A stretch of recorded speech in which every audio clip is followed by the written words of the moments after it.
Hello everyone, आज के इस वीडियो में हम एम्स फार्मासिस्ट की डेट जो है फिर से रीओपन हो गई है, तो उसके रिगार्डिंग जो है कुछ बातें डिस्कस करने वाले हैं। यहाँ से डेट देख सकते हैं आप 14 जुलाई 2020। इस डेट से जो फॉर्म है फिर से रीओपन हो गए हैं।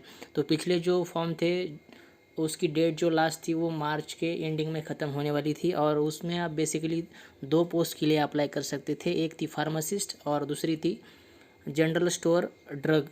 तो ये कुछ दो पोस्ट थी, लेकिन इस अभी जो फॉर्म यहाँ पे आपको पीडीएफ दिख रही है उसमें सिर्फ आप एक ही पोस्ट के लिए अप्लाई कर सकते हो। यहाँ पे फार्मासिस्ट की जो पोस्ट थी तो वो तो कुछ मेंशन वहाँ पे नहीं दिख रही है, तो आप बेसिकली एक ही पोस्ट के लिए अप्लाई कर सकते हो। तो इस वीडियो में हम यही जानेंगे कि पोस्ट के लिए आपकी एलिजिबिलिटी क्या होनी चाहिए, आपका एज क्या होना चाहिए, एज रिलैक्सेशन के रिगार्डिंग कुछ बातें होंगी तो वो भी डिस्कस करेंगे। फ़ी एग्ज़ाम की क्या होने वाली है, एग्ज़ाम किस तरह से आपको फिलअप करना है, फॉर्म एग्ज़ाम का ऑनलाइन करना है या ऑफलाइन करना है, तो ये पूरी जो बातें हैं तो वो हम इस फॉर्म में डिस्कस करेंगे। पिछला जो पीडीएफ था एडवर्टाइजमेंट का वो भी डिस्कस करेंगे, उनमें कितने सारी पोस्ट थी और आप किसके लिए अप्लाई कर सकते थे, लेकिन मार्च के एंडिंग में, अभी तो उस पोस्ट के लिए आप अप्लाई नहीं कर सकते।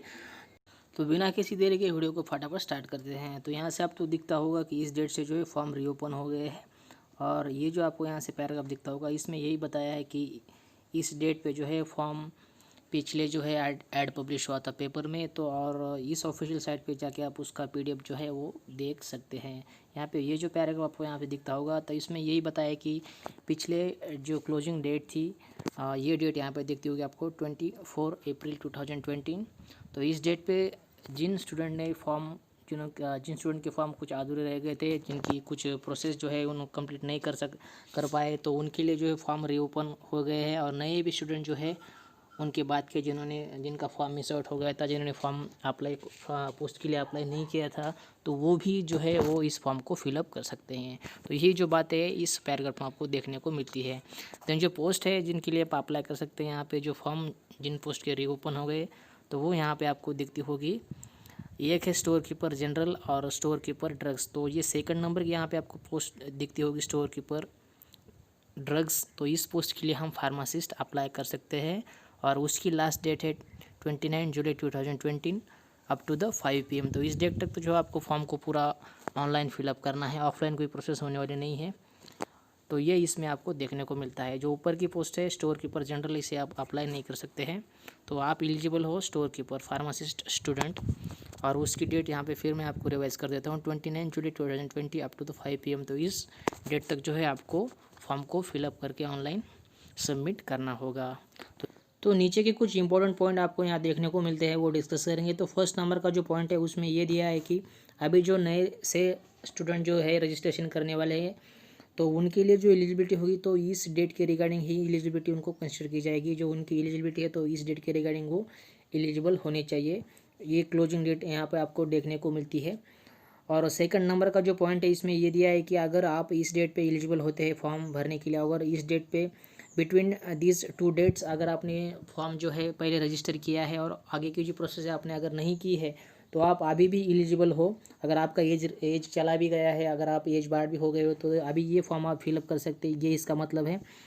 तो थर्ड नंबर के पॉइंट में आपको ये देखने को मिलता है कि अभी जो ऐड पब्लिश हुई है वो इस डेट को पिछले मंथ में पब्लिश हुई थी, फेब्रुअरी मंथ में। तो उसमें जो क्राइटेरिया दिया था, जो रूल्स रेगुलेशन, जो टर्म्स थी एज के रिगार्डिंग हो, फीस के रिगार्डिंग हो, एग्ज़ाम के रिलेटेड जो जो भी क्राइटेरिया था इस ऐड का इस डेट पे को जो पब्लिश हुई थी न्यूज़पेपर में, तो वही क्राइटेरिया, वही जो टर्म्स एंड कंडीशन है वही इस जो अभी पोस्ट आप फिलअप करने वाले हैं तो उनके लिए वही सेम रहेंगे, ये आपको देखने को मिलता है। तो 4 नंबर के पॉइंट में बेसिकली आपको ये देखने को मिलता है कि जो आगे की प्रोसेस होने वाली है पूरी, तो आपको इस ऑफिशियल साइट पे जाके पूरा देखना होगा। उसके जो अपडेट आने वाले हैं वेबसाइट पे तो वो आपको इस साइट पे जाके देखना होगा। तो ये तो कुछ बेसिक रिगार्डिंग इन्फॉर्मेशन और री अपडेट की कुछ इन्फॉर्मेशन जो आपके साथ हमें शेयर करनी। तो अभी देखेंगे जो पुराना पीडीएफ था उसमें कौन से पोस्ट थी, और उसमें डिटेल बताया गया है कि एज रिलैक्सेशन क्या होना चाहिए, और पूरा वो डिटेल में डिस्कस करने वाले हैं। तो ये थी कुछ बेसिक सी चीज़ें। इस वीडियो में कोई डिटेल में आपको देखने को नहीं मिलता है, सिर्फ पोस्ट दिए हैं और उसकी लास्ट डेट यहाँ आपको देखने को मिलती है। जो पूरी एज की कैटेगरी हो या फीस के रिगार्डिंग हो, एग्ज़ाम के रिगार्डिंग हो, कैसे फॉर्म आपको अप्लाई करना है, वो जो पुराना पीडीएफ था उसमें डिटेल में दिया गया है। तो वो पीडीएफ अभी हम डिस्कस करने वाले, थोड़ा शॉर्टली देखेंगे, बहुत बड़ा पीडीएफ है और 1 बाय 1 जो पॉइंट हम कवर करने वाले हैं वो आगे के वीडियो में करेंगे, तो आपको वो डिटेल में समझ में आएगा कि किस तरह की प्रोसेस होने वाली है, फॉर्म किस तरह से भरना है, तो वो 1 बाय 1 कवर करेंगे। तो शॉर्टली देखेंगे कि एक्चुअली प्रोसेस क्या होने वाली है।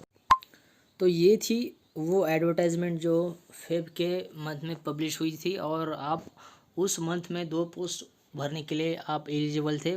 एक पोस्ट थी फार्मासिस्ट की, और अभी जो रीओपन हुई है जनरल स्टोर ड्रग का उस कैटेगरी में, तो ये 2 पोस्ट के लिए आप अप्लाई कर सकते थे। लेकिन जो अभी फॉर्म रीओपन किए गए हैं तो वो उसमें सिर्फ एक ही पोस्ट आप अप्लाई कर सकते हो। फार्मासिस्ट की जो फॉर्म है वो रीओपन नहीं हुए हैं, वो क्यों नहीं हुए इसका कोई एक्सप्लेनेशन भी साइड पे देखने को आपको नहीं मिलता है। तो एक बार देखेंगे इस पीडीएफ के रिगार्डिंग क्या बेसिक एलिजिबिलिटी थी फॉर्म के लिए, एज लिमिट क्या थी, फीस क्या थी और प्रोसेस कैसी थी फॉर्म की, वो डिटेल में देखेंगे। तो पीडीएफ में नीचे आने के बाद जो यहाँ पे आपको दिखती होगी, ये जो यहाँ पे दिख रही है आपको स्टोर कीपर ड्रग्स, तो इस पोस्ट के जो फॉर्म है अभी रिसेंटली ओपन हुए हैं, तो वो डिस्कस करेंगे। तो इस पीडीएफ के रिगार्डिंग जो यहाँ पे आपको एलिजिबिलिटी देखने को मिलती है तो वो देखेंगे। तो इसेंशियल में है degree in pharmacy from recognised university और इंस्टीट्यूट, तो ये आपके पास होनी ही चाहिए। अगर आपकी डिग्री होनी चाहिए फार्मेसी में मीन्स आप बीफार्म जो है वो कंप्लीट आपका होना चाहिए। देन डिज़ायरेबल में है एक्सपीरियंस दिया है कुछ, वो डिस्कस करेंगे। Experience in a storing and distribution of the drug store of a hospital और a well established pharmaceutical concern, तो ये डिज़ायरेबल में है। आप अगर नहीं भी हुआ आपके पास एक्सपीरियंस तो भी चलेगा, कुछ एसेंशियल में ये नहीं आता एक्सपीरियंस, ये सिर्फ है बी फार्म के लिए, और जिनकी डिग्री हुई बी फार्म से उनके लिए। जो नीचे का एलिजिबिलिटी का जो क्राइटेरिया है वो थोड़ा सा डिफरेंट है, वो बाद में देखेंगे। तो एक बार फिर बताता हूँ, जिनका बी फार्म हुआ है उनके लिए एक्सपीरियंस ऐसा कुछ कंपलसरी नहीं है, डिज़ायरेबल में आते हैं। अगर हुआ भी एक्सपीरियंस तो अच्छी बात है, नहीं तो भी फॉर्म फिलअप कर सकते हैं। ऐसे नहीं कि आप फॉर्म नहीं फिल कर सकते। जिनका बी फार्म हुआ है, जिनकी डिग्री हुई है, तो एक्सपीरियंस के रिगार्डिंग कुछ डिस्कस करेंगे। अगर आपके पास अगर आपने pharmacist as a pharmacist job किया है तो उसका भी सर्टिफिकेट आप जोड़ सकते हैं।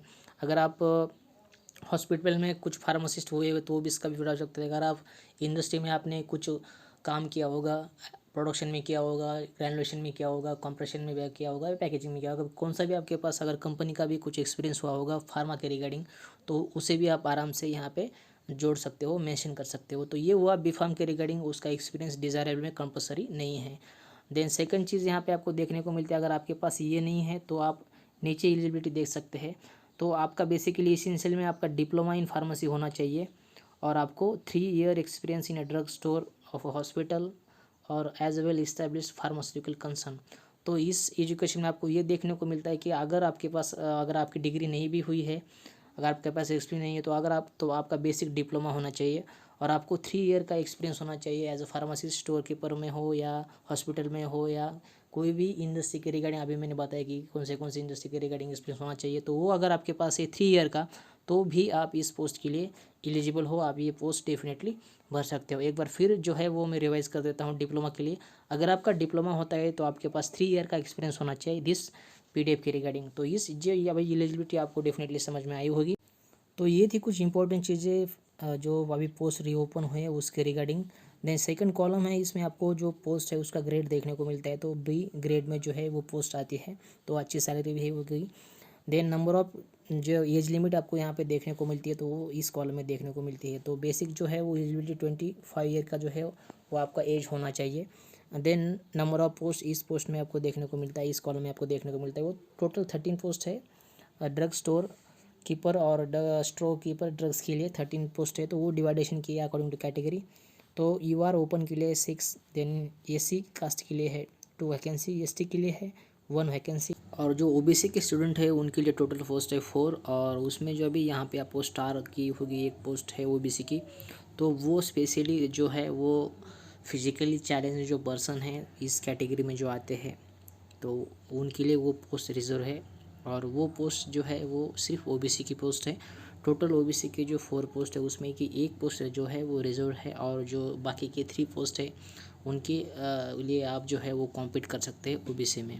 तो जो ओबीसी के स्टूडेंट है तो रिमेनिंग जो 3 वैकेंसीज है तो उनमें वो कॉम्पीट कर सकते हैं। जो 1 जो वैकेंसी है वो फिजिकली चैलेंज पर्सन जो है उनके लिए रिजर्व है। तो ये थी कुछ बातें इसके फॉर्म के रिगार्डिंग। इसेंशियल जो क्वालिफिकेशन था वो हमने डिस्कस किया, कितनी पोस्ट है, कौन सा ग्रेड है, कितनी कैटेगरी के रेटिंग कितनी पोस्ट जो है वो डिवाइड कर दी है। देन लास्ट का जो कॉलम है तो उसमें ये बताया गया है कि जो टेस्ट का क्राइटेरिया होने वाला है वो किस तरह से होने वाला है। तो अगर ऑर्डर की कोई पोस्ट जो है उनके लिए इंटरव्यू होगा और रिटर्न भी होगी। अगर इंटरव्यू नहीं हुआ तो रिटर्न होगी और रिटर्न नहीं हुई तो इंटरव्यू होगा। तो बेसिकली दो चीज़ें जो है वो सिलेक्शन के लिए होगी। तो आपके फार्मासिस्ट की जो पोस्ट होने वाली है उनके लिए सिर्फ सीबीटी है, मतलब आपकी सिर्फ रिटर्न टेस्ट होने वाली है, आपका कोई भी इंटरव्यू जो है वो होने वाला नहीं है। तो ये एक बहुत बड़ा बेनिफिट है आपके लिए, क्योंकि जो कैटेगरी है पोस्ट की वो तो ग्रुप बी में आती है, तो अच्छी सैलरी होगी और इंटरव्यू का क्राइटेरिया यहाँ पे आपको देखने को नहीं मिलता है।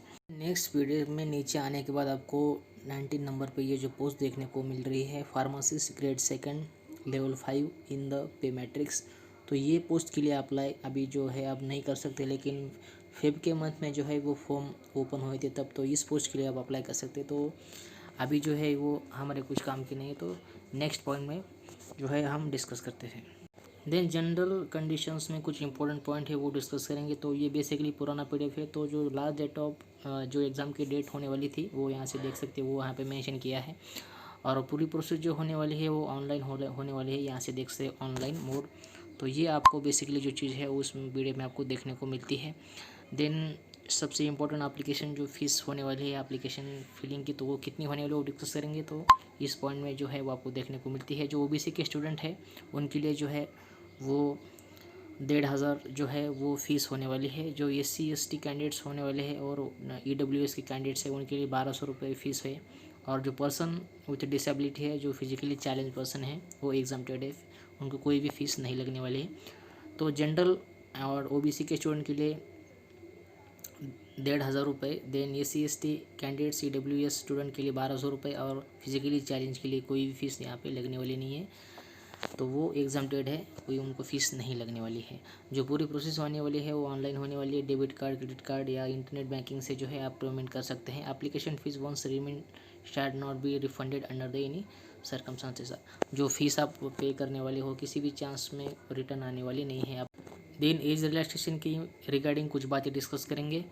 तो अभी जो आप फॉर्म फिलअप करने वाले नए से रजिस्ट्रेशन करने वाले हैं, तो उनकी जो कट ऑफ डेट होने वाली है, तो वो हमने अभी रिसेंटली पीछे जो बात डिस्कस की कुछ चीज़ें, तो उसमें जो है वो दिया है आई थिंक 27 जुलाई 2020 का जो है वो कट ऑफ डेट होने वाली है। उसके ही रिगार्डिंग जो एलिजिबिलिटी होनी चाहिए जो नए से अभी रजिस्ट्रेशन करने वाले हैं। Then OBC SC ST OBC period के लिए कुछ रिलैक्सेशन आपको देखने को मिलता है, वो डिस्कस करेंगे। तो SC और ST स्टूडेंट जो है उनके लिए 5 ईयर का रिलैक्सेशन है, मीन्स 25 में आपको 5 ऐड करने हैं, तो 30 तक जो है वो आप अप्लाई से कर सकते हैं SC ST के स्टूडेंट। जो OBC के कैटेगरी के स्टूडेंट है उनके लिए 3 ईयर का एक्सपीरियंस है, मीन्स 25 + 3 28 तक जो है वो फॉर्म फिलअप कर सकते हैं। PWD के स्टूडेंट है उनके लिए 10 ईयर का जो है वो रिलैक्सेशन होगा, मीन्स 25 + 10 ऐसे कंसिडर करके वो जो है फॉर्म फिलअप कर सकते हैं। देन नीचे कुछ रिलैक्सेशन दिया है, एक सर्विसमैन होगा, कमीशन ऑफिसर में कुछ रिलैक्सेशन होगा, तो वो आपको देखने को मिलता है। बहुत सारे एज रिलैक्सेशन का क्राइटेरिया है, तो वो नीचे आपको देखने को मिलते हैं। तो एज रिलैक्सेशन के रिगार्डिंग ये तीनों जो है वो इंपॉर्टेंट है। बाकी के जो एज रिलैक्सेशन का क्राइटेरिया है वो स्पेसिफाइड पर्सन के लिए, जैसे एक सर्विसमैन होगा या नीचे कुछ दिए है वो डिस्कस करेंगे। तो बहुत सारे एज रिलैक्सेशन का क्राइटेरिया है। एक सर्विसमैन है, उसमें एक सर्विसमैन OBC है, SC ST है, वो यहाँ से आप देख सकते हैं। ग्रुप C पोस्ट के जो है वो क्राइटेरिया यहाँ पे आपको देखने को मिलते हैं। तो नीचे भी बहुत सारा एज रिलैक्सेशन है। सेंट्रल गवर्नमेंट के कोई अगर एम्प्लॉय हुआ हो तो उसके लिए भी एज क्राइटेरिया का रिलैक्सेशन आपको देखने को मिलता है। तो एज रिलैक्सेशन के रिगार्डिंग जो है सेपरेट वीडियो में बनाएंगे, उसमें आपको डिटेल में बताएंगे किस कैटेगरी को किस तरह का रिलैक्सेशन होगा, किस कास्ट के लिए होगा या किस सर्विसमैन के लिए क्या कितना होगा, वो फुल्ली डिस्कस करेंगे। देन नीचे आने के बाद जो 10 नंबर का पॉइंट है, आपको यहाँ प्रोसेस ऑफ सिलेक्शन देखने को मिलता है। तो अभी जो पोस्ट है हमारी ग्रुप B में है, स्टोर कीपर जनरल ड्रग्स। तो उसकी जो मेथड ऑफ सिलेक्शन है वो ऑनलाइन CBT होने वाली है, उसका कोई इंटरव्यू नहीं होने वाला है। तो जो प्रोसेस है वो होने वाली है ऑनलाइन एग्जामिनेशन ओनली, और आपको यहाँ पे इंटरव्यू देखने को नहीं मिलता है। Date of online CBT mode of examination interview skill test will be intimated later on the AIIMS website. तो ये जो प्रोसेस होने वाली है तो किस तरह से होने वाली है, जो एडमिट कार्ड हो गए या पूरी जो आगे की प्रोसीजर गाइडलाइन आने वाली है, तो आपको ऑफिशियली जो ये साइट यहाँ पे दिख रही है उस साइट पे आपको जाके देखना होगा। देन नीचे एडमिट कार्ड के रिगार्डिंग या डॉक्यूमेंट वेरिफिकेशन के रिगार्डिंग कोई पॉइंट दिए है, तो अभी जो है उसका कोई इंपॉर्टेंस नहीं है। तो बाद में इससे सेपरेटली वीडियो बनाएंगे, इस पर क्या डॉक्यूमेंट आपको लगने वाले हैं, आपका रिलैक्सेशन पोस्ट के रिगार्डिंग पूरा डिटेल में 1 बाय 1 टॉपिक कवर करेंगे। तो इस वीडियो में सिर्फ इतने। अगर इसके रिगार्डिंग आपके मन में कोई भी डाउट हो तो हमें कमेंट करके डेफिनेटली पूछ सकते हैं। तो फिर मिलेंगे आगे की वीडियो में, तब तक के लिए आप अपना ख्याल रखिए। जय हिंद, वंदे मातरम।